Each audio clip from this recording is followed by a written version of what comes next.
Global happenings today. We communicate, we analyze global news. Stay tuned. Hello, beautiful people. Welcome back to Global Happenings to the YouTube channel. And some 2 days ago, the judge, who was the presiding judge over the electoral tribunal, had asked Simon Lalong not to represent Bola Ahmed Tinubu simply because Bola Ahmed Tinubu is not a corporate body, but rather is an individual. He may represent APC, but definitely not Bola Ahmed Tinubu. And one would have expected that right now Bola Ahmed Tinubu ought to be in court, being that there is a court hearing today alongside with Peter Obi and of course Aide and the rest. But alas, with the rumor going on within town amongst Nigerians that Bola Ahmed Tinubu may be leaving the country for health purposes, well, his media aide has said to respond, his assistant has said to respond to that of the truth, Bola Ahmed Tinubu is actually on his way out of the country, even though there is a court injunction, or rather there is a court hearing, concerning him and concerning May 29 swearing in. Looks like he has more ulterior things to handle. But before going to your newspaper, can you subscribe to our channel by clicking on the red subscribe button beside it? You see the bell notification icon. Please go ahead, click on it to get notified as soon as we update our channel on YouTube. Well, according to the news, the president-elect Asiwaju Bola Ahmed Tinubu has traveled abroad, they said, on working visit and plan his transition program ahead of the May 29, 2023 inauguration after very exhaustive activities in Nigeria. President-elect Ahmed Tinubu on Wednesday afternoon left Nigeria for Europe on a working visit, they say. He will use the opportunity of the trip to fine-tune the transition plans and programs and his policy options with some of his key aides without unnecessary pressures and distractions. This was disclosed in a statement issued today by the Office of the President-elect and signed by Mr. Tunde Rahman. The statement read, and I quote, "During the visit, the President-elect will engage with investors and other key allies with the goal of marketing investment opportunities in the country and his administration's readiness to enable a business-friendly climate through policies and regulations. Already, meetings with multi-sectoral actors in Europe's business community, including manufacturing, agriculture, tech, and energy, have been lined up. Asiwaju Tinubu hopes to convince them of Nigerians' readiness to do business under his leadership through mutually beneficial partnership premised on job creation and skill acquisition.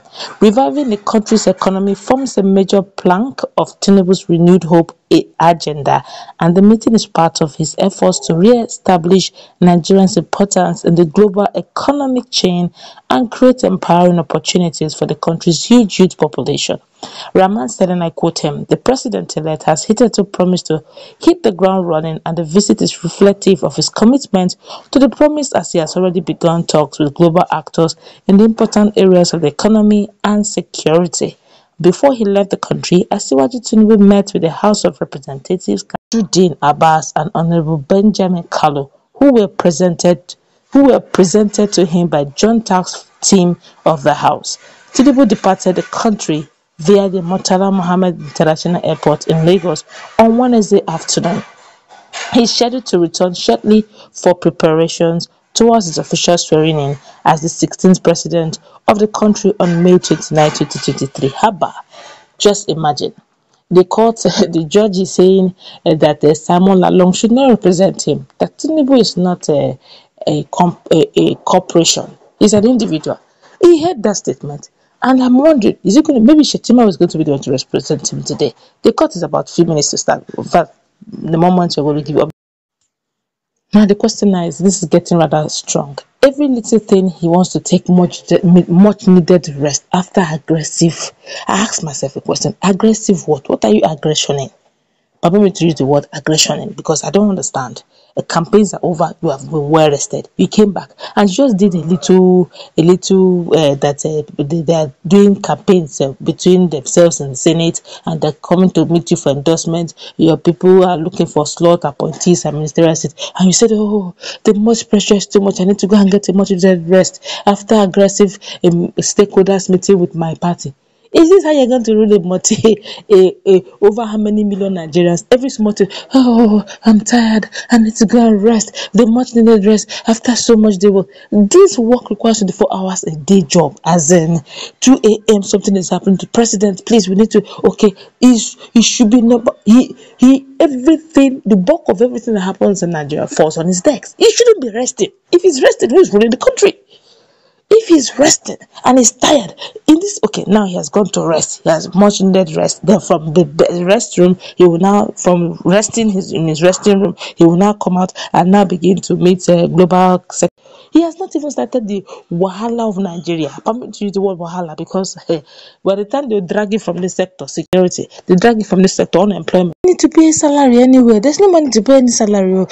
Sorry, sir. Please, we heard that mortality rate of women have increased. Sorry, sir. We heard that our doctors are jackpot. We man, just this little pressure from the APC only, and it's already getting much needed rest. Come on, why are we playing party lines here? Please, even going forward, we should have things like too old to rule in our policy. Due respect. We've got young brains for crying out loud. Look at how the way Tiwa Savage, represented not just Nigeria but Africa and the global scale. And now we are looking at the best of all the best brains we have in this country, and we can only get a very old man, regardless of the fact that he had done some things. Let's call a spade a spade. Nigeria needs young, vibrant. Let's call a spade a spade. We need young, vibrant Nigerians who can do this job.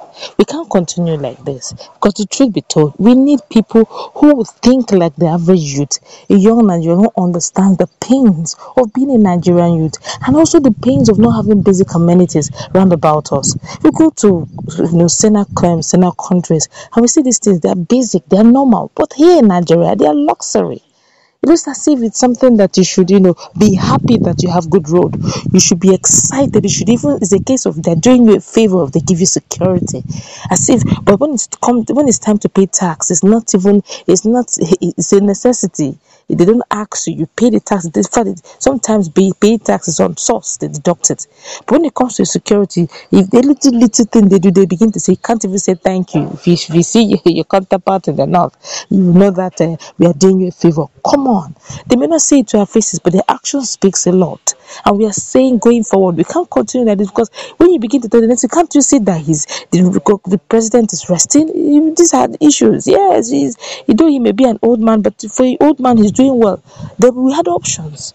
We should begin to really look at this too old to rule sometimes, so that we don't keep, perambulating this memory. So when you get to a particular age in your life, you just know that you have gone past the age where you can rule in the country called Nigeria, and you cease even attempting to rule. And if for any reason they find out that you forged your age, for whatever reasons, you should go to jail.